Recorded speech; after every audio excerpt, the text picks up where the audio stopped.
The title of my talk today is Meaning of Smells, and subtitle is Towards an Evolutionary Cognitive Semiotics of Olfaction. But uh, not much. I can only smell my own mask. I didn't anything yet,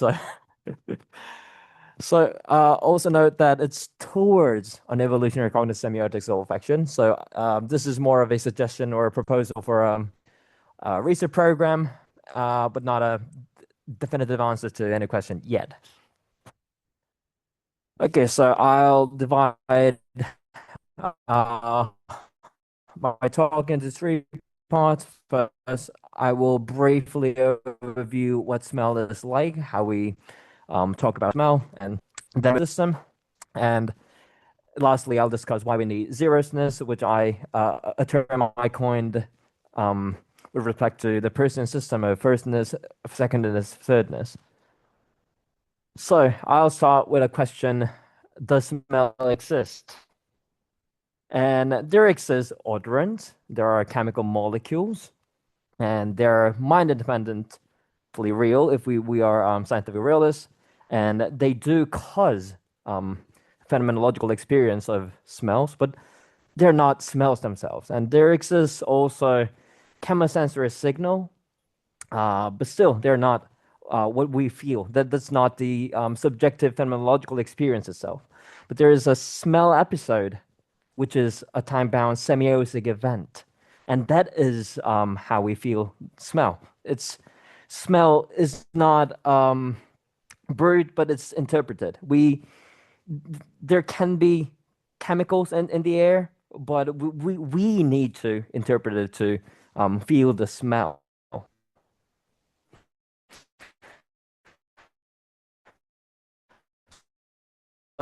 Smell is a result. All different species will do this interpretation differently, or at least we don't know whether other animals, non-human animals, do feel smells as we do.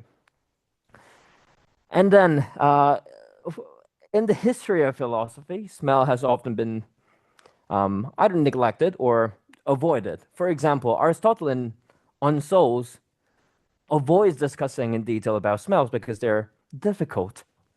And later in Kant, in his anthropology from the pragmatic perspective, he categorizes smell together with taste to more subjective senses, more about feeling, but weaken the objective specification of the world.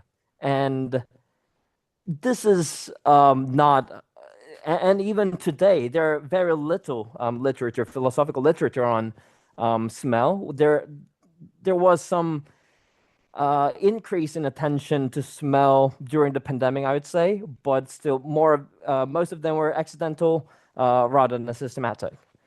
And they have some truth in it because unlike color, which we can easily name, we talk about red, green, or yellow, but when it comes to smells, we either rely on source reference, like smell of rose, or citrus scent, or smoky, or cross-modal metaphors, like stinging, bright, warm, velvety. And this, on one hand, is because unlike color, we don't have anchor basic units. In color, we do have RGB. Our cones in the retina are precisely divided by specialized to detect three different frequencies of light. But our odor space is much more high dimensional and mixture dependent. Our olfactory receptors can detect more than thousands or even millions of different chemicals and mixtures or ensembles of such chemicals. So we don't have an independent basis where we can easily reduce each different smells to combination of few basic units. There arises three questions. First, why does smell feel valence heavy and object light? Secondly, why do we rely on sources and cross-modal metaphors? And thirdly, why do some smells yell near immediate aversion or attraction with little learning, Like, for example, a pungent smell usually um, evokes some aversive reaction. And these questions are not necessarily independent, they're all interrelated. So now moving on to the neuroside. So this is a diagram of olfactory processing. So the chemicals are detected from the olfactory epithelium inside our nose, and then it goes to the olfactory bulb. And what is unique about smell in comparison to all the other modalities is that it doesn't go then directly to thalamus, but to the cortical area. So for example, from retina, before it goes to the primary visual cortex in the back of the brain, it first is integrated in the thalamus in an area called lateral geniculate nucleus. But in case of smell, the signal goes directly um, to primary olfactory cortex, which is inferior cortex, and then only after that it goes to thalamus and then to other cortical areas.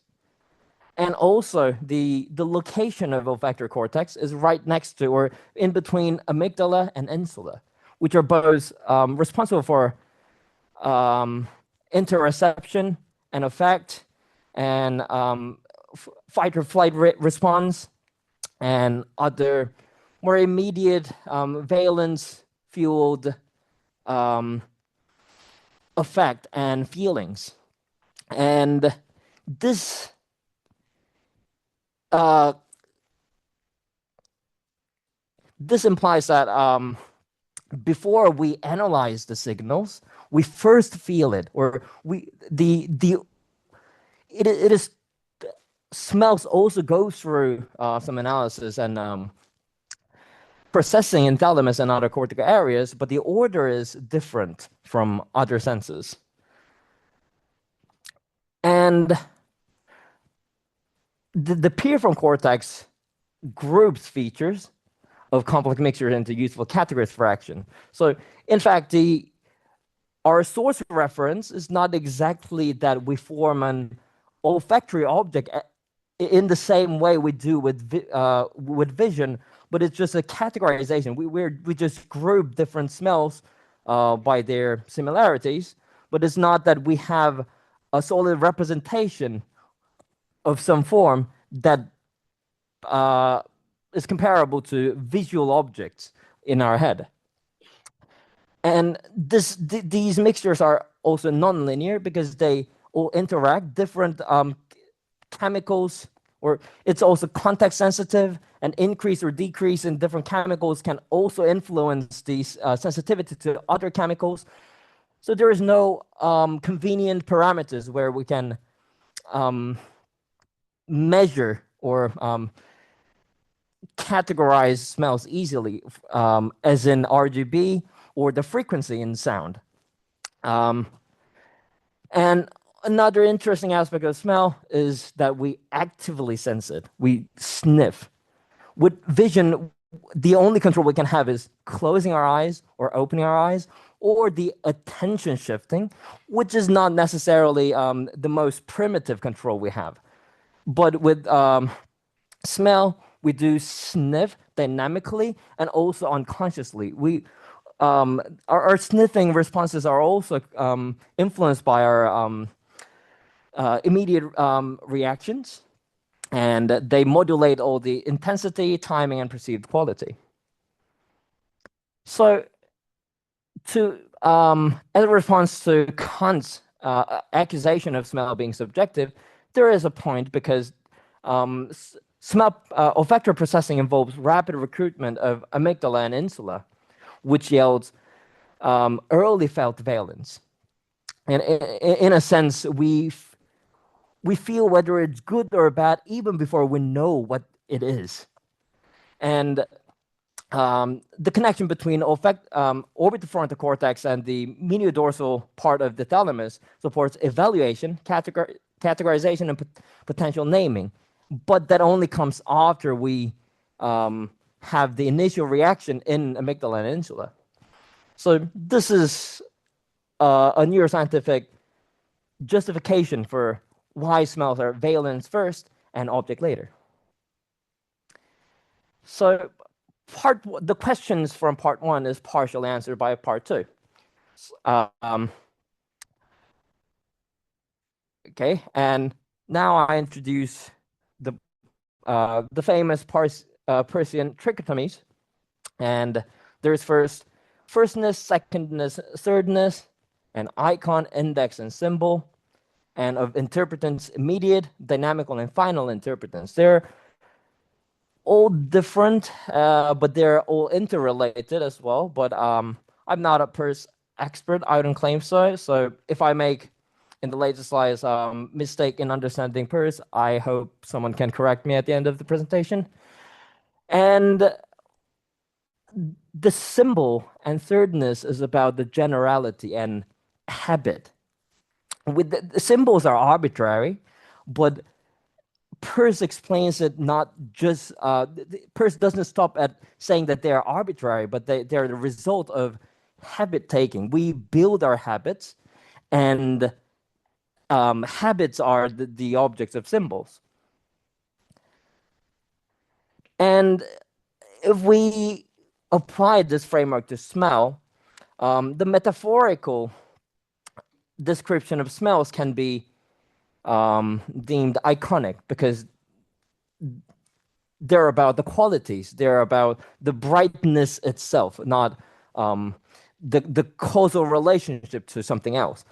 On the other hand, source reference can be closer to indexical use of the sign because when we smell smoke, we can causally infer that there infer the fire, which could be the source of the smell. And symbolic use of smell is exemplified by, for example, incense and ritual in various religious contexts across the world.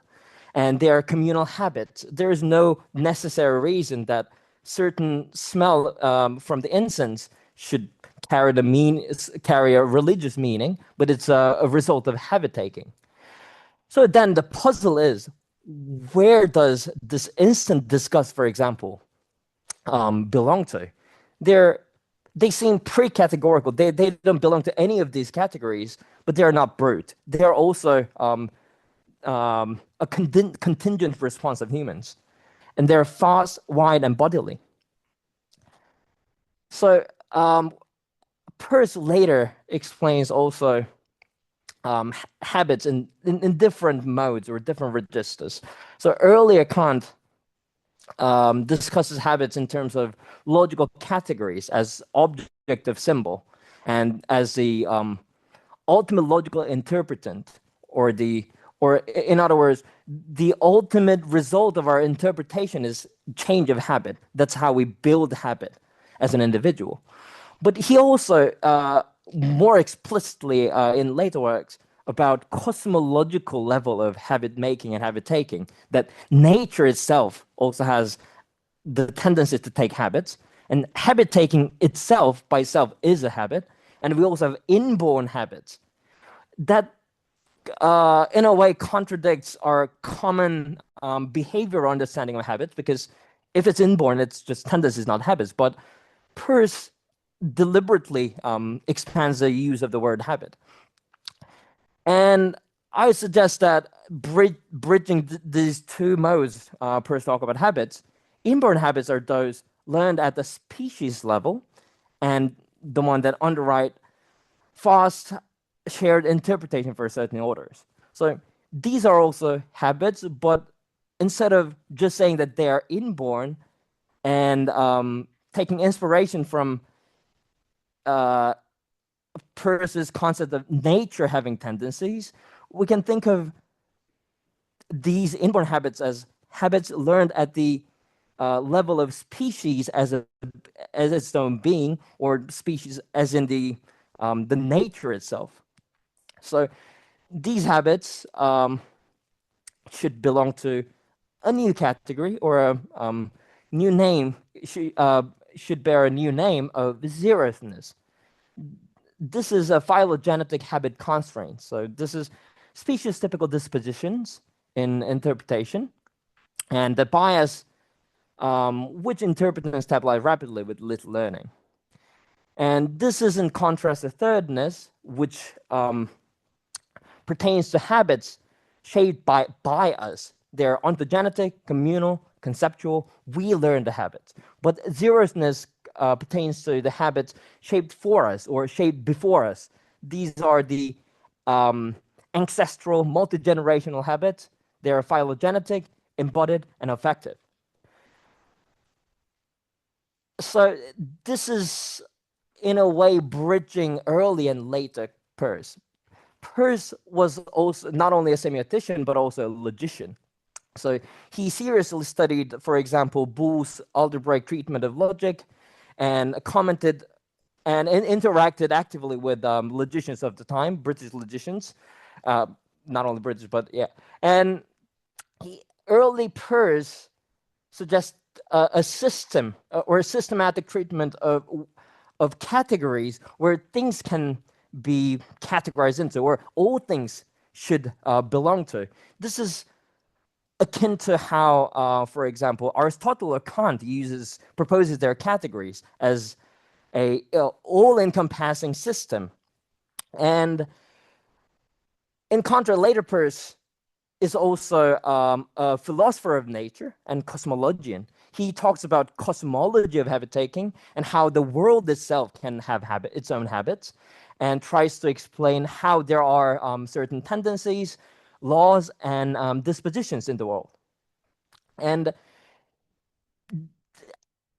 I would describe my attempt as a revision of the early logical system with his own later insights. And this zerousness, in fact, although smell provide a paradigmatic examples of zerousness, are not only about smells, because in vision, we have looming bias, for example, or distinction of phase and non-phase, thanks to the fusiform area, for example. And in hearing, we have natural aversion to acoustic roughness. We hate dissonance, or not necessarily, but there is a general tendency of avoiding roughness or the clash of frequencies. Or there exists infant prosody bias. They learn certain sounds easier and earlier. And there is also natural dispositions and taste in liking sweet and umami, but avoiding bitterness, for example.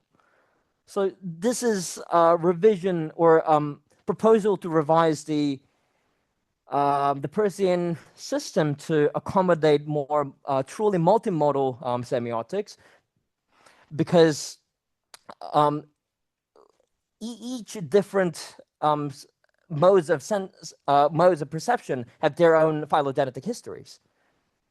So final remarks, smells are semiotic events, and smells have bindings with valence early and appraisal later.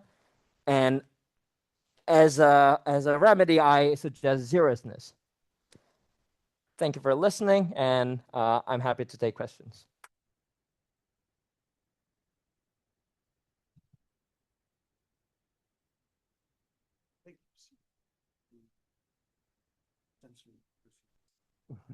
Thank you.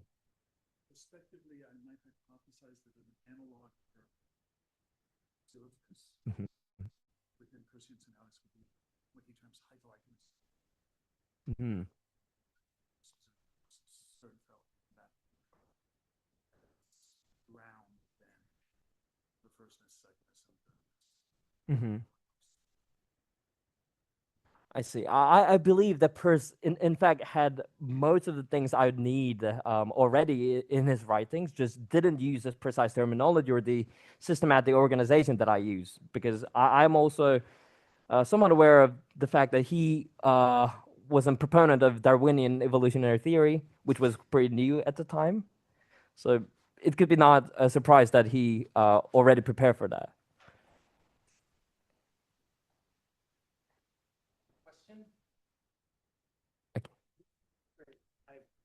also thinking about the hypoicon.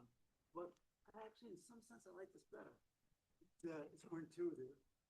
It really puts really kind of biosemiotizes, the person logic categories. Dorian Gare spoke earlier. The categories Aron said are built out of our human engagements with the world, Hmm. right? Of course, when you're reading first, the logic always seems to be happening here with the individual, but actually to build in this more, this evolutionary lineage, I think this actually helps build categories more sensibly, Hmm. right? How the categories become habits, and the habits become primes for future habits, and primes upon which the next firstness has to take place. I like this very much. I think it's very, very good. Okay, thank you very much. Yes, and I think there is a profound connection to what you presented on the relationship between active inference and biosemiotics, because these are a result of how to guide our actions with our senses. Thanks, Albert.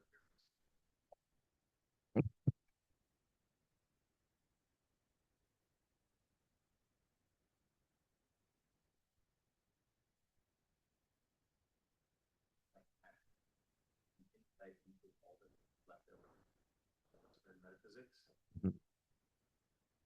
And I'm wondering, when you talk about the firstness, secondness, and thirdness, uh, uh, smell, I'm wondering, at least for humans, and I'm imagining for many mammals at least as well, that there are strong sort of supervenience about things that maybe at birth were disgusting. Right? So Mhm. you're terming this sort of like a, a habit, right? Mhm.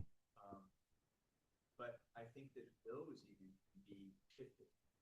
Oh, true, true, true. So I think that process, yes, there are human universals about what smells bad. But I mean, some people like blue cheese, Hmm. and there's also smells that ear now used to that previous generation not like, and vice versa. Um, so I mean, the middle Middle Ages smell peace was rampant. Hmm. People being around fires constantly, so it was covering up. So the game of smell, in a way, is one of covering up. Like, what's the most dominant? How do the smells interact? Hmm. Rather than, I'm very curious of the proposition that you have pure smell. That sense of the Hmm. smell, we're not even Hmm.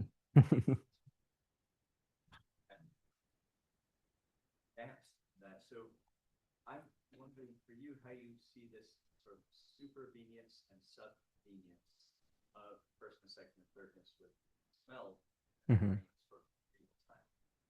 I'd say, yeah, that was why I wrote the zeroism is something that primes all the other categories, because these are not they don't fight with each other. But and I'm not suggesting that smell only belongs to seriousness. There are multiple dimension smell functions at, and seriousness is one of them that is not systematically treated that often. So I am just suggesting to also consider the seriousness or how it can affect our experience of smell, not necessarily that our experience of smell, unlike that of vision, is mostly predetermined. So, yeah, I think your point is fair, and that historical change, for example, of reaction to smells can belong to the realm of thirdness.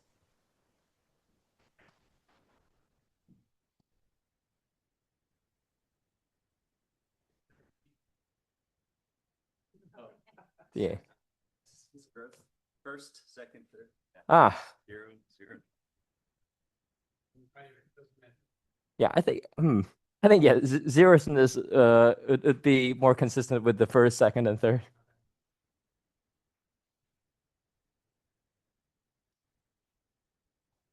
Ah, yes, yes. That's a good one. Right. Thank you, Albert. Okay, thank you very much.